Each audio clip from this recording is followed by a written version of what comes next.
parodyti, kaip svarbu yra mokintis. Aš, pavyzdžiui, šiandien, jūs nepatikėsite, matot už mano nugaros patrankas stovi. Aš tą fotoaparatą turiu, jis, tarp kitko, labai geras fotoaparatas, kažkada aš su juo fotografavau ir jau kokie metai, gal nežinau, kiek čia tų metų, gal ir antri. Tas aparatas vis taip stovi padėtas kažkur spintoje, taip vis užkištas. Žinot, kai gerą daiktą užkišti, pamiršti jį.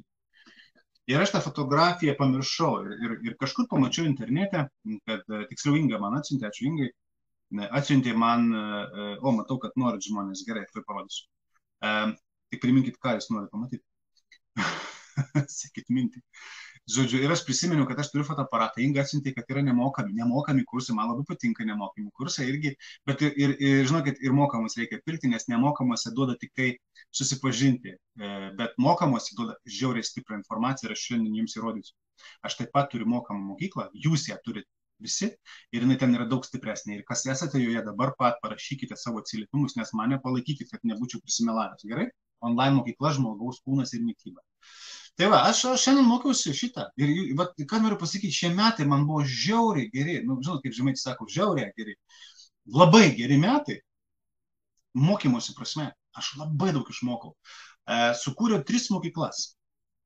3 mokyklas online. Viena buvo Lengvas pasaulis stovykla, jūs atsimenat, paskui kita buvo Facebooko ir tinklinio marketingo stovykla.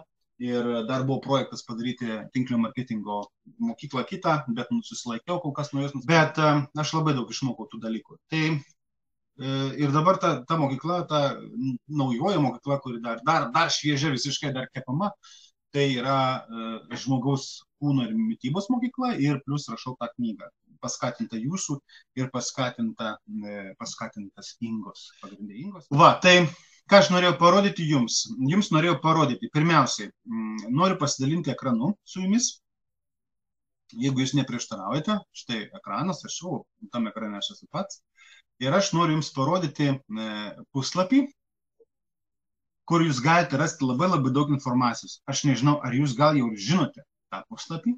www.lengvaspasaulis.lt. Va, žiūrėkite. Čia yra mūsų puslapis. Mūsų visų, čia ne mano puslapis, čia mūsų visų puslapis, nes čia yra, jūs galite rasti visi save. Paskui yra Lengvo pasaulio televizija, įrašai paspaudžiam, pažiūrim, kaip atrodo gerai, aš jums parodysiu tiesiog, ką mes esam sukūrę per šiuos metus, jūs kaip pagalvojat, jūs net neįsivaizduojat, aš pats neįsivaizduoju, kiek mes daug sukūrėm per šiuos metus. Štai. Ir štai žiūrėkit, 1 laida, 11 laida, 10 laida, va čia visos laidos, jūs galite pasižiūrėti, va čia yra visos laidos. Čia tik laiko reikia turėti, 12 laidų po 1 valandą, tai yra 12 valandų, jūs įsivaizduojate, 12 valandų įrašų. Wow. Va čia yra videoblog. Videoblogas, tai reiškia, kiekvieną dieną čia įkeliama po 1 seriją. Žiūrėkit, kaip įdomu. 321 serija yra, matote, 321 serija yra, reiškia, 321 kartą padarytas videoblogas. Ir štai, va čia jie įkelti, va, tema matosi apie nemigą, apie fanatizmą sveikoj gyvensenai, važiuojant toliau, apie cukrų, mitai apie cukrų, jo. Galim pažiūrėti dar sekantį puslapį, va čia paspaudus. Telefone irgi galima rasti. Va, top 6 pagrindiniai mitai apie sveiką gyvenseną, štai neatsidaro man. Atsidaro, va, top 6 mitai. Čia tiesiog paspaudė ir tada nukreipia YouTube ir pasižiūrė. O va, dar čia dar galima ir paskaityti. Matot, žmonės, kurie negali girdėti arba negali žiūrėti kažkokį tai video, tai jie puikiausiai gali paskaityti. Yra, štai čia audio blogas, tai čia yra mano audio takelių rinkinys, jo, ar sveikiau gyventi yra brangu. Yra jų iš viso 13 berods, 13 matau, 13, čia nėra vaizdo, čia tiesiog yra garsas, jūs galite vaikščiodami po parką, įsidėti ausinukus ir puikiausiai klausytis, taip pat čia daug patarimų, prisiminkit 15 minučių jėga. Verta žinoti skirelis, štai šitas verta žinoti viršuje va šitas skirelis, tai yra straipsniai, aš kiek šitų straipsnių aš net nežinau. Bet yra, pavyzdžiui, žinote, kaip sudaryti mitybos planą. Ar soja pavojinga vyrams? Labai dažnai klausia apie soją vyrams. Soja ir skydliaukė, apie skydliaukę straipsnis. Vat jeigu mes paspaustume skaityti toliau, va čia, toliau skaityti, tai žiūrėkit, koks čia visai nemažas straipsnis. Aš tai žinau jūs visus, nes aš juos visus rašiau, aš juos visus paruošiau jums. Jie yra išversti, jie yra surinkti, jie yra adaptuoti prie mūsų. Žiūrėkit, kiek čia daug visko yra. Kiek čia daug visko yra. Va. Matot, koks ilgas straipsnis. Vienoje, aišku, čia mano nuotrauka. Va. Ir taip toliau, ir taip toliau. Taip, kad jūs dalinatės žiniomis, ačiū už tai, ką išmokau, mokykla apie kūną ir žmogaus kūną ir mitybą, super, labai džiaugiuosi, joje įdomu, dalyvavau, ačiū, dėkoju. Gymanto žinutė jo. Ir čia Algimantas parašė, ačiū Algimantai, kad superinė mokykla, kurią aš klausiau, atvėptais žandais. Iš tikrųjų, labai džiaugiuosi. Taigi noriu aš jums papasakoti apie, toje minutėlė įjungsiu, vėlgi pasidalinsiu ekraną, štai ekranas. Ir aš noriu dabar šiandien papasakoti trumpai labai apie tą naują mokyklą. Visų pirma, noriu jums visiems papasakoti, kad mokykla, šitoje mokykloje yra 12 temų. 12 temų. Tie, kurie jau yra mokykloje, jie orientuojasi, kaip čia yra. Čia yra jau aš atdariau paties mokyklos puslapį. Ir čia yra 12 temų ir bonusinė informacija. Taip pat bonusinis pamokos. Jo? Tai va, tie, kurie esat mokykloje arba tie, kurie nusipirksite bilietą, galbūt bus jums įdomu. Tarp kitko, bilietas kainuoja 29 eurai, bet jūs gausit ne tik tai šitas pamokas visam laikui, kiek jau čia jūs norėsite, tik ir būsite, bet ir tą mano naują knygą. Aš čia truputėlį jums irgi parodysiu. Noriu tiesiog, kad jūs matytumėt, kas jūsų laukia. Tai va, žiūrėkit. Čia yra ta mokykla ir žmonės nusiperka, užsiregistruoja. Užpildo tam tikrą registracijos formą, žodžiu, manęs paprašykit, man dūkstelkit, aš jums atsiųsiu. Nusipirka bilietą ir patenka štai į šitą mokyklą. Yra skyrius pamokos, va čia toks mygtukas pamokos, paspaudus pamokas, aš dėl to ją padariau, kad būtų viskas labai labai patogu. Žiūrėkit, visos pamokos 12 jau čia įkeltos, čia yra įrašai. Čia yra įrašai. Ir pirmoji pamoka apie virškinimo sistemą. Kaip tai atrodo, aš parodysiu. Va tiesiog yra skaidrės, reiškiasi, vyksta piešinukų pririnkau, kad būtų žmonėms aišku, apie ką kalba. Virškinimo sistema, kai ką šiek tiek pats paišydavau, kad žmonėms būtų aiškiau. Tai va, šita mokykla veikia tokiu principu. Antroji pamoka yra apie nervų sistemą. Trečioji pamoka yra apie širdį ir kraujagyslės. Ir, žinote, kartais žmonės sako, bet tai ką tu dar gali papasakoti apie širdį, kraujagyslės, bla, bla, bla, tu jau tiek. Taip. Šitoje mokykloje yra parinkta būtent ta informacija, kuri niekur kitur neskambėjo. Ir šitoje mokykloje mes giliai einame. Mes einame iki tokios informacijos, kuri iš tikrųjų dėstoma gydytojams, nes pasiaiškinam sąveiką, nes sveikas žmogus yra mūsų reikalas. Suprantat, kai yra liga ir žmogus ligonis, tada jau pas gydytojus. O sveiko žmogaus skęstančių gelbėjimas yra pačių skęstančių reikalas. Ir kažkur šiandien skaičiau, labai ačiū, kas pasidalinot, ar Rima, ar Janina, neatsimenu. Bet gera frazė internete, man labai patiko. Reiškiasi, kažkokia tai merga, Onutė vadinkim, nusprendė pabandyti pabūti sveikų žmogum. Jinai pabandė būti sveikų žmogum ir tapo sveika. Ir jai patiko. Geležinė frazė. Geležinė frazė. Mes visi norime būti sveikais, tai mes visi turime pabandyti būti sveikais. Sveiki žmonės žino apie mitybą, žino apie savo kūną, žino, kaip jisai veikia ir daro tam tikrus dalykus. Pabando būti ligoniai ir jam labai puikiai sekasi, iš tikrųjų. Labai puikiai sekasi. Vienas vaistas, antras, trečias, penktas, 10. Aš gink Dieve nesakau nieko prieš vaistus ir prieš gydymą. Jokių problemų reikia. Bet tuo pačiu reikia vėlgi nestatyti vežimą prieš arklį. Jo? Viskas, liga reiškia, aš nieko negaliu gyventi, nieko man nebegalima daryti, aš esu popa. Tai kai žmogus nori šitaip dėmesio užsitarnauti iš aplinkinių ir būti didelis popa, nes mes taip išmokstam nuo vaikystės. Prisiminkit, kai norėdavosi mamos dėmesio arba nesinorėjote į mokyklą, ką darydom? Temperatūra mums užkildavo. Kaip tik mes ją neužkeldom, jo ir į paklodę patrindavo, mama neklausyk manęs dabar, ir į paklodę patrindavom termometrą, žinai, ir kitas iki karštą vandenį į arbatą, ir būdavo sugadinant termometrą. Aš atsimenu bajerius tokius, kad vaikai lygtai pieštukų grafitą, parašykit, kad žinote tą metodą, galbūt mūsų jaunimui tas susisgadys, bet dabar aš galvoju, kad net nelabai reikia tų dalykų, dabar užtenka pasakyti, kad neturite energijos ir daktarai net nematydami jūs jau gali statyti diagnozę. Ar jūs tą žinojate, ne? Tai va, jeigu jūs norite biuletenį, užtenka paskambinti, pasakyti, blogai jaučiuosi, jums įrašys. Ir jūs galėsite 2 savaitės oficialiai turbūt biuletenį būti. Tai dar tokio absurdo nebuvo mūsų pasaulyje, bet jeigu jums reikia pasinaudoti, tai drąsiai pasinaudoti. Mes mūsų laikais trindavom termometrą į paklodę, arba gerdavom grafitą, arba ten valgydavom varveklius, čiuldavom sniegą, žodžiu, kad bandydavom susirgti ir nesusirgdavom. O dabar žiūrėkite atvirkščiai. Jo nieks nenori sirgti, bet visiems pripaišo diagnozę. Nu, va taip kaip yra. Va, tai žmonės turi žinoti ir žmonės pasirenka, ar būti ligoniu ir tada eina, šūkauja, žinai, visus plokščiai žemės vadina ir taip toliau. Vietoj to, kad ramiai susitvarkytų savo gyvenimą, imunitetą, vitaminus ir pasveiktų greičiau ir imunitetą taip užsitikrintų, kad sekantį kartą neprikibs jokia zaraza. Va, tai tuos dalykus reikia labai, labai suprasti. Ir juos suprasim tada, kai mes truputėlį investuosim į save. Gerai, tai va, ką aš norėjau pasakyti, kad šičia tokia informacija žmonės išgirsta, kurią jau galima iš tikrųjų pasiklausius, man atrodo, stoti ir į universitetą, ir į kolegiją. Nes aš kai stojau, tikrai tokių žinių neturėjau, nežinojau, aš dabar dalinuosi, nes man per tiek metų pagaliau susidėjo į stalčiukus ir patikėkite, šitos visos šitos knygos tikrai prisidėjo prie to, ką aš šiandien suprantu ir kaip aš šiandien sugebu papasakoti, nekuklus, bet paprastam žmogui. Va, tai šitą mokyklą yra apie tai. Apie skeletą matot pamoka, apie raumenis ir sausgyslės. Ką galima šnekėti apie raumenis ir sausgyslės valandą laiko? Pasirodo, galima. Ir visai įdomu buvo. Apie kraujodarą, jo kraujo problemas, imunitetas ir kokios ten tos ląstelės. Ir buvo labai įdomu buvo pašnekėti. Reprodukcinė sistema. Žinot, aš kai buvau mokykloje, tai neatsimenu, kurioje klasėje, jau vyresnė kažkokia, 10 gal 11 klasė. Mes dar tais laikais vidurinės mokyklos turėjom, ne gimnazijas. Tai atsimenu, kai vadovėlyje atsivertė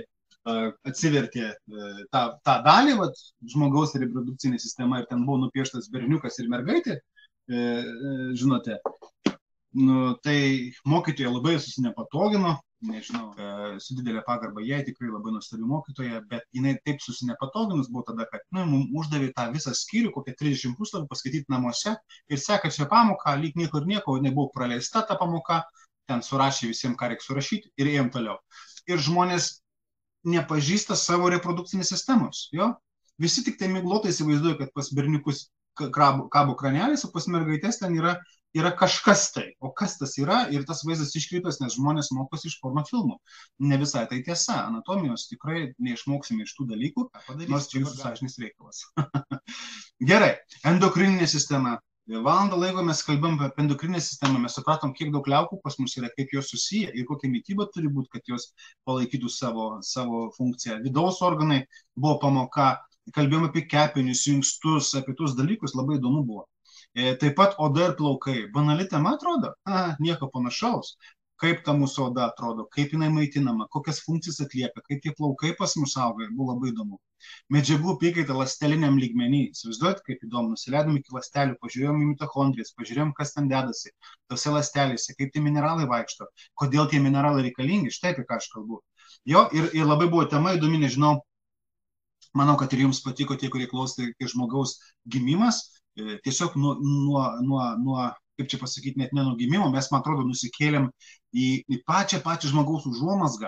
Tada, reiškia, kaip vaisius vystosi gimdoje, kas reikalinga, ko reikia vengti, tada gimimas, kaip mama turi pasiruošti, kaip kūdikis turi, viskas ten vyksta. Ir tada jau ne kūdikis, naujagimis, paskui kūdikis, vaikas, paauglys, brandus žmogus, tai yra mes, jo, ir paskui senatvėje. Ir atkreipiam dėmesį, kas vyksta per gyvenimą. Aš manau, kad ši pamoka buvo labai labai įdomi.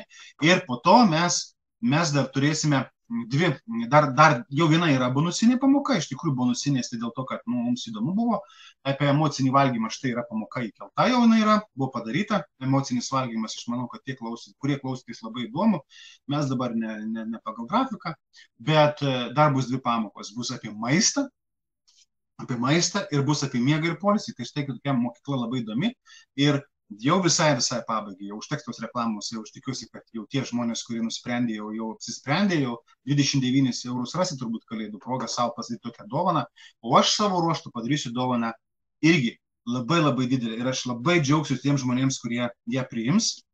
Va, aš nežinau, kodėl jūs nieko čia man nerašot, aš noriu pažiūrėti jūsų komentarus. Gerai, galiu pažiūrėti komentarus. Leisit man pažiūrėti jūsų komentarus. Pažiūrėm, ką jūs čia man prirašėte. Ar ką nors gal klausit, kas nors? Jo, ir klausimų apie mitybą nėra, apie sveiką gyvenseną nėra. Jūs drąsiai galite klausti, aš dar porą minučių turiu jums dabar pačią vinį noriu kalti. Tai šita knyga, kuri yra dabar gimsta, jau yra labai daug padaryta. Ir šita knyga, mano knyga, jums, specialiai jums, jinai bus ypatinga. Tai yra ne tik šių metų, iš tikrųjų sukaupta daugelio metų idėjos, receptai, patiekalai, išmanimas ir sukaupta, žinote, aš kaip kempiniai, reikia pasakyti ačiū jums visiems labai, traukiu jūsų energiją, jūsų gerą energiją, jūsų pozityvą, jūsų klausimus, jūs man rodėt kiekvieną dieną, kas įdomu žmonėms. Žinote, aš esu iš medicinos pasaulio, aš žinau, kas įdomu medikams, kas įdomu farmacininkams, kas įdomu lygai ir viskas. O kas įdomu žmogui, iš tikrųjų reikia pripažinti, kad mūsų nemokino ne vieną dieną atjautos, supratimo, tiesiog susėsti ir pakalbėti su žmogum. O didžiausia problema šiai dienai yra tai, kad žmogus yra neišklausomas. Ir mane jūs išmokinot išgirsti, kas reikalinga jums. Ir kadangi jūsų yra tikrai labai daug, jūs esat visi be galo įvairūs, iš įvairių pasaulio kampelių, iš įvairių profesijų ir vyraus amžiaus, įvairių pomėgių ir su visokiais klausimais. Ir jūs esat be galo turtingas man, buvot ir esat pasaulis pažinimų ir aš tai supratau, ko reikia mums visiems. Ir štai dėl ko man buvo lengva ir mes tam turėjom internetą, turėjom nuostabią gamtą, mes turėjom kažkokį begalinį ryšį su viskuo, aš nežinau, tokį ryšį. Ir dėl to pagaliau atėjo tas momentas, kai pradėjo gimti knyga. Ir ta knyga bus, brangieji, jums dovanų. Ir kad jinai nebūtų nuvalkiota, kad nebūtų numesta ir nereikalinga, tai dovanosiu tiems žmonėms, kurie įsigys bilietą į mokyklą. Ir dabar dar noriu jums parodyti, truputį pagundyti jūs. Okay. Štai ekranas. Ir mes tada čia pliumt uždarom. Uždarim. Ir štai jinai ta knyga, čia jūs puslapiai, štai puslapiai ir jau yra sudėtas turinys, štai čia turinys, matote, troškiniai, žuvis, apie skaidlo žarnynas, apie salotas, kiaušiniai, desertai, svečiams, be abejo, va čia yra turinys, šitas tamsus žalias lapelis turinys ir štai surinkta žaliava. Žaliava surinkta, aš jums nerodysiu, tegu bus staigmena. Matot, kiek receptų? Iš viso puslapių 108. Nežinau, tiek bus, galbūt šiek tiek bus mažiau, galbūt daugiau. Bet jūs matot, kas laukia jūsų. Ir štai šitas, pavyzdžiui, noriu dar parodyti puslapį. Čia yra turinys. Štai šitie dalykai. Šitie dalykai. Pažymėsiu. Čia yra teminis. Prisimenat, aš žadėjau jums knygą teminis receptų renginys. Štai jos temos. O taip pat jis bus knyga, kadangi tai yra knyga, tai bus štai turinyje įterpta ir šitos temos. Tai yra apie ankštinius, apie aliejų, kaip pasirinkti, patarimai gyvenimiški, apie druskos naudojimą, apie spalvotą mitybą, apie padažus, sūrius, žuvį, skaidulas, alyvuoges, salotų gaminimą ir taip toliau. Štai tokia knyga laukia. Jinai bus PDF-iniu formate ir iš tikrųjų tai bus, labai džiaugiuosi aš, galėdamas jums padovanoti tokią knygą. Bet vėlgi, prie jos jūs jau visi prisidėjote, iš tikrųjų visi absoliučiai prisidėjote, bet kad jinai išeitų gera, kad jinai išeitų kokybiška ir būtų naudinga, tai be abejo, ją gaus dovanų visi, kurie įsigyja online mokyklą. Priminsiu, kainuoja 29 eurai, jums bereikia tik parašyti man. Nu va, aš tiek norėjau jums šiandien papasakoti. Iš tikrųjų dar galėčiau pasakoti labai daug.